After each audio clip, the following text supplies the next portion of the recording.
G'day champions, it's Stuart Stone here from Health and Fitness Over 40. Now this is video 3 in our 5-day fast series, and today we're answering your questions as in, why would you want to do a 5-day fast, Stu? Well, there's a number of reasons for that, and number one on my list is it's for my own personal discipline. I want to see if I'm mentally tough enough to face the challenge and get through it. Number two, well, I've had a number of friends and I've read a bunch of research that talks about prolonged fasting, and from my friends and colleagues' perspective, when they've done a 5-day fast or even longer, up to a 10-day fast, they've found a lot of health benefits. And also, my personal reason for wanting to do a 5-day fast is I'm not going to comment on something unless I've done it myself. So you've asked questions about short-term fasting, intermittent fasting, and longer-term fasting. Well, this is my way of being able to give you some first-hand answers to your questions, and also we're going to check out what the research has to say. So let's go have a look. So neurodegenerative conditions are a massive concern for people as they age, and the big neurodegenerative conditions that we know about is Alzheimer's or dementia and Parkinson's disease. So this study talks about caloric restriction and intermittent fasting as two potential diets for successful brain aging. So they looked at the vulnerability of the nervous system as people age, and they found that two interventions, caloric restriction and intermittent fasting, can prolong the health span of the nervous system. And there are multiple interactive pathways and mechanisms by which the caloric restriction and intermittent fasting benefit neurons, including those involving insulin-like signaling and sirtuins, which we're going to talk about more later. So specifically, again, short-term fasting induces profound neuronal autophagy. Now, autophagy is a condition or a process in which cellular components are degraded and pretty much recycled. So it's a very good way of breaking down damage to our DNA, also breaking down damage in our immune system, and it's how we regenerate our immune system. But in this situation, we're looking at the central nervous system here. So one of the mechanisms for upregulating the neuronal autophagy is food restriction. So intermittent fasting leads to a dramatic upregulation of this process, and the data from this study led the researchers to speculate that sporadic fasting might represent a simple, safe, and inexpensive means to promote this potentially therapeutic neuronal response. Such a simple process, such powerful benefits. But like we said in the first research paper, caloric restriction and intermittent fasting confer these benefits. But which process offers more benefits? Well, we're doing a 5-day fast, so let's look at intermittent fasting. So one of the great things once you get into day 2 in your fast is that your ghrelin hormone goes down. In other words, it naturally inhibits your appetite. And you might say, so what? Well, in people who are obese and who are dealing with significant challenges with cutting their food intake, short-term fasting may work better than caloric restriction in enabling them to lose weight and lose body fat effectively. And one of the other advantages of short-term starvation or intermittent fasting is that it increases the metabolic rate and resting energy expenditure. So in other words, not only are you burning fat because you're cutting down your nutrient intake, your body's actually acting at a higher metabolic rate and burning through more energy. So it's a double-edged sword for losing fat. But is it just fat that we're losing? Well, let's take a closer look. So once your body burns through its glycogen stores in the first 12 to 16 hours of a fast, what is the next primary fuel source that we use? Some people argue that you can burn through a lot of muscle, which doesn't make a lot of sense intuitively because your body's going to need that muscle to then catch prey.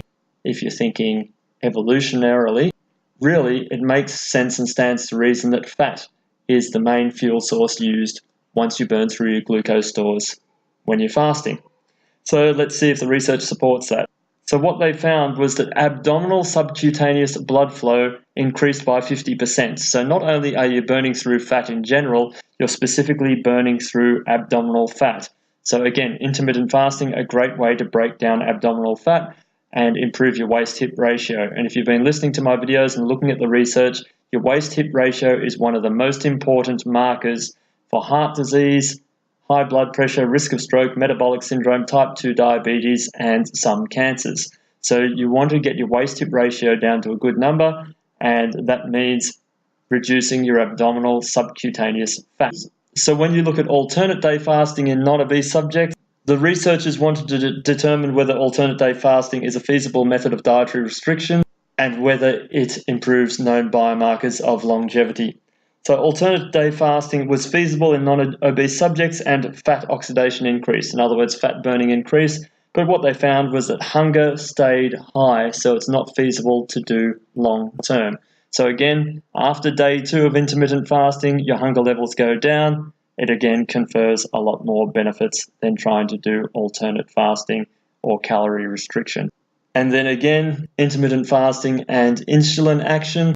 We're looking at intermittent fasting and the implications with people at high risk for type 2 diabetes. And the experiment shows that intermittent fasting increases insulin-mediated glucose uptake rates. So once you start eating again, your insulin sensitivity has improved. Now, this was an interesting study looking at sirtuins, which we looked at in the first study, and fasting and the implication for cancer. So this was a study done in mice. I've tried to cut down on the use of animal studies in this research review, but this one involves mice. But here we go. Fasting may protect normal cells and mice from the metabolic conditions that are harmful, as well as decrease the incidence of carcinogenesis, so the formation of cancer. Fasting could also slow the tumor growth and augment the efficacy of certain systemic agents, chemotherapy, drugs in various cancers. So sirtuin family proteins are involved in specific aspects of longevity, stress response, and metabolism. And sirtuins can be activated by fasting, and therefore they may have anti-cancer effects by shifting metabolism to a less proliferative cell phenotype, and they are less prone to oxidative stress attack. So therefore, intermittent fasting may help with slowing or delaying the onset of cancer and also slow the rate of tumor growth.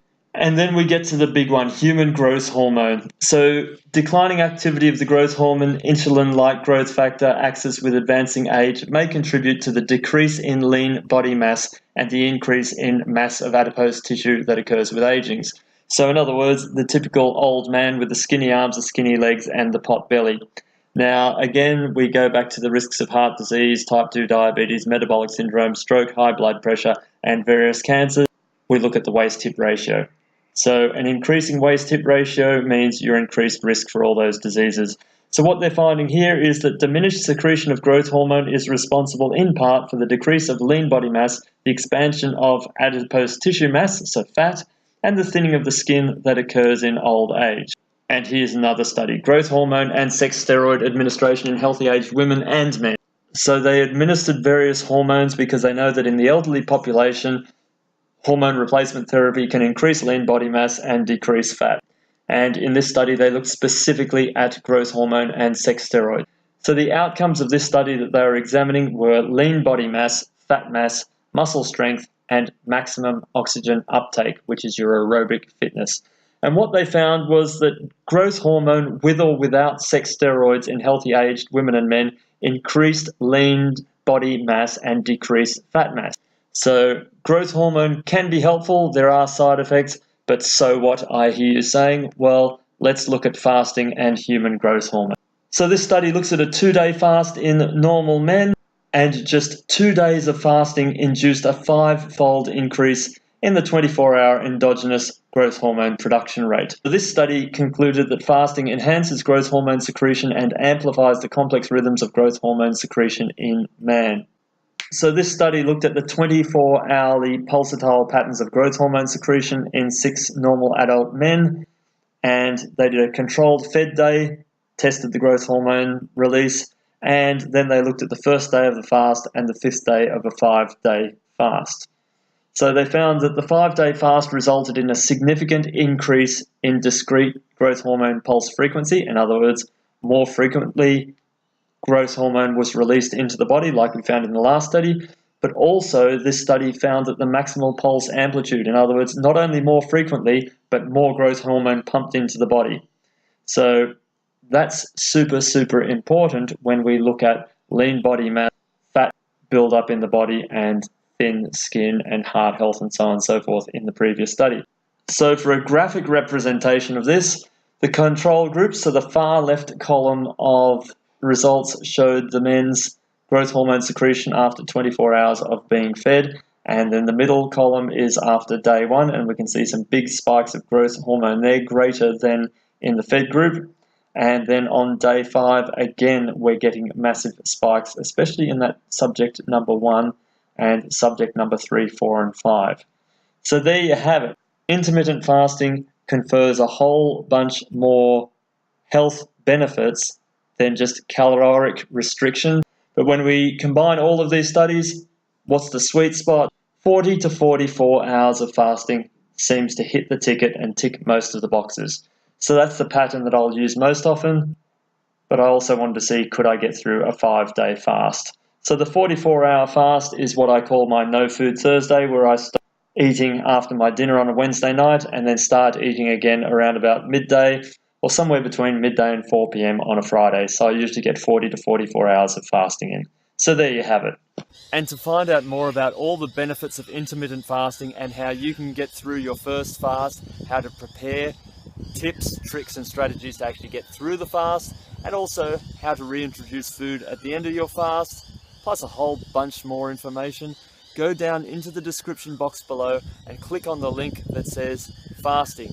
Everything you wanted to know, and we'll get that information straight out to your inbox. Okay, so to keep up to date with all of our videos, make sure you go over here and click on the red heart apple and subscribe to our YouTube channel. Ring the bell so you're notified of when new videos come out, and while you're at it, go down into the description box below and give our Facebook page a like, and we'll look forward to talking to you again soon.